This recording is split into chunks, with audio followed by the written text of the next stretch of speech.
You do worry a lot of people, obviously, in the Republican establishment, though. I mean, you know this better than anybody, and I know you don't like the NBC Wall Street Journal poll. A new one just came out today saying the majority of American voters, 6 in 10, say you're harming the GOP's image.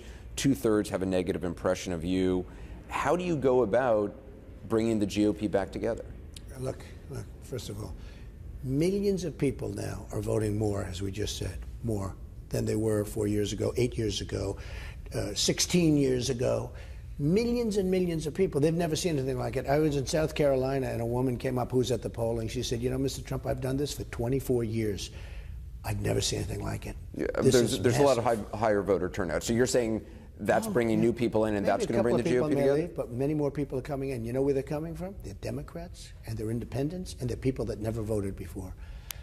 And don't kid yourself, the people that never voted before, that's a huge part of it. They are coming in tremendous numbers. So many people have told me that, Anderson. They said, I've never voted before. I mean, these are people that are 60 years old. I'm not talking about somebody that's 18. They've never voted before, and they're coming in. And I've had hundreds of people telling me that just walking down line, shaking hands. So when Lindsey Graham said in January, choosing between you and Cruz would be like choosing between being shot or poisoned, he's now saying he would go for Cruz. Yeah, that's okay. Look, let me explain. I was very hard on him. He was very nasty also. They were all nasty. And when they're bad, you have to do something about it. Lindsey Graham started at 7%. I got into the race, and he attacked me. And Lindsey Graham went home at 0. Lindsey Graham in South Carolina, where he's a senator, was at 1 when I was at 40. And I won South Carolina in the primary. No, just so you understand. And I watched this guy who ran for president, and he left in disgrace. He was a fool. He left in disgrace. Okay, in disgrace. He made a fool out of himself. I don't think he could be elected again in South Carolina because he ran so badly. Okay, no, wait. Then I see him on television like nothing happened, talking about Donald Trump. Donald Trump is this, Donald Trump is that. I destroyed him in the sense of we were competing. We were combatants. Then I hear him talking about the war. I've been doing this for 10 years. I know more. You know why we've been doing it for 10 years? Because of guys like him. He wants to attack Syria and ISIS at the same time, okay? Now, for what reason? I want to knock out ISIS. You do one at a time.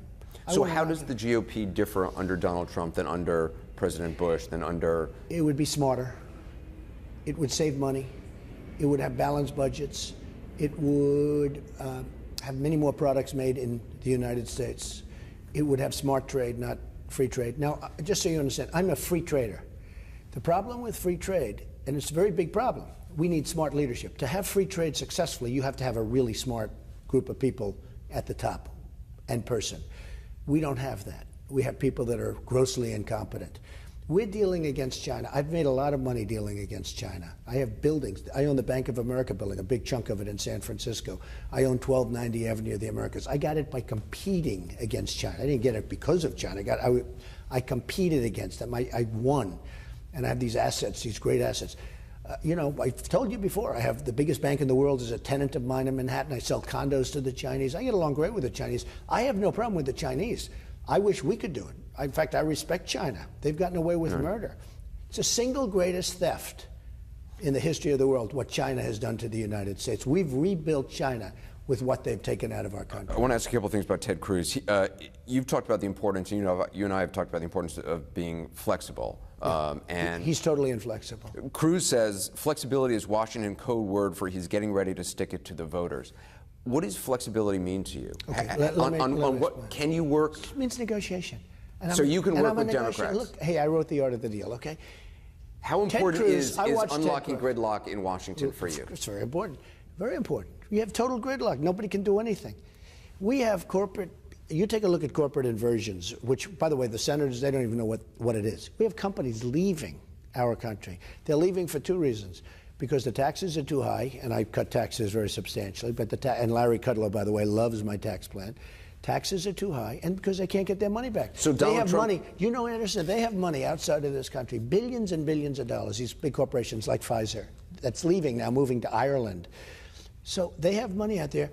Every Democrat agrees we should let it come back. Every Republican agrees we should. They all agree that we should let it come back. Who wouldn't? In other words, let the money come into the United States.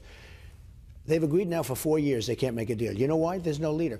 I could sit these guys down in a room, and within 20 minutes we would have a deal. So Donald Trump, as president, reaches out to Democrats and Republicans. Well, that's the way it was set up, Anderson. Because there's some conservatives who say, look, it's more important to stand on principle than it is compromise. I watched Ted Cruz make a fool of himself. I watched Ted Cruz filibuster for, how long did he do it, for 2 days or something? I also watched 99 senators sitting back and laughing at him and saying, hey, when do we get back to work? Now, they don't get along and everything, so that getting back to work doesn't help either. His filibuster did nothing. What did it do? You wasted a day and a half while he sat there and told stories about Alice in Wonderland. What do you want to make deals with Democrats on? What do you see room for compromise? Okay. Well, first of all, I'd start with corporate inversion, because I could make that one in about 2 seconds. The money has to come back into the... They have $2.5 trillion, probably $5 trillion, but the government says $2.5 trillion that companies want to bring into the country, right? They can't bring it in. Some companies are leaving to get their money, not just for taxes. They're leaving because they can't bring their money back in. I could solve that problem in 10 minutes, okay? But there are many things. We have to make a better health care deal. We have to work on education. We have horrible education. We're number 30 in the world in education, and yet we're number 1 per pupil in cost. So those are all things you can make compromises on with Democrats to get something done. Of course you can. You can't be inflexible. Look, if somebody wants to sell this house and they want $1 billion, I want $1 billion.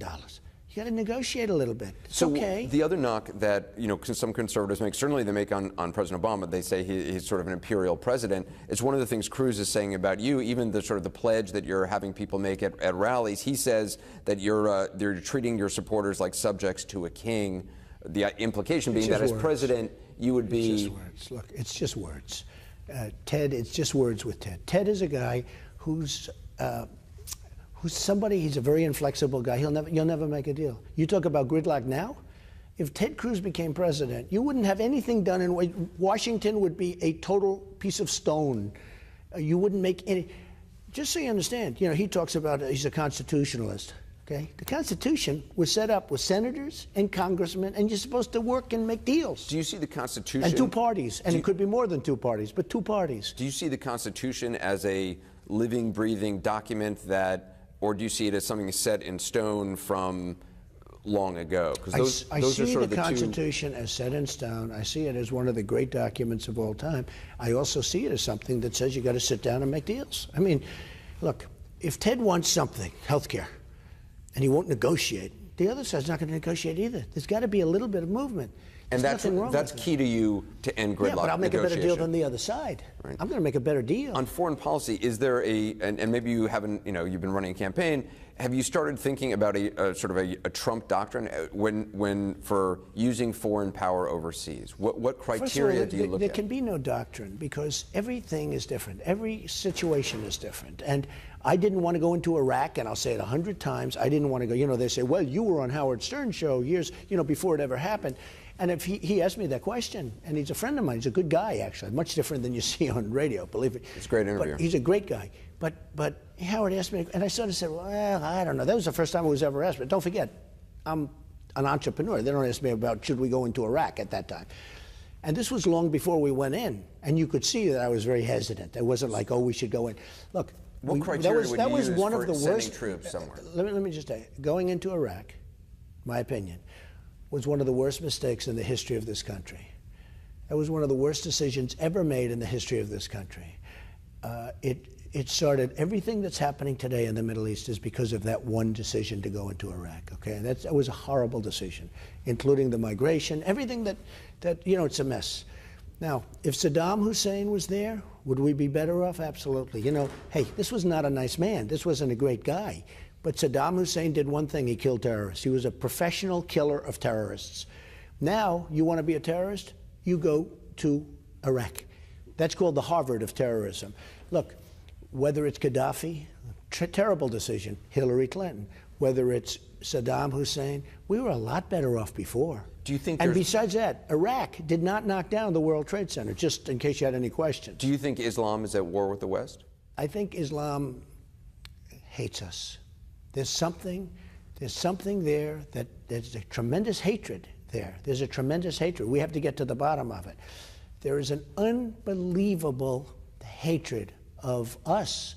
In Islam itself? You're going to have to figure that out, okay? You'll get another Pulitzer, right? but you're going to have to figure that out.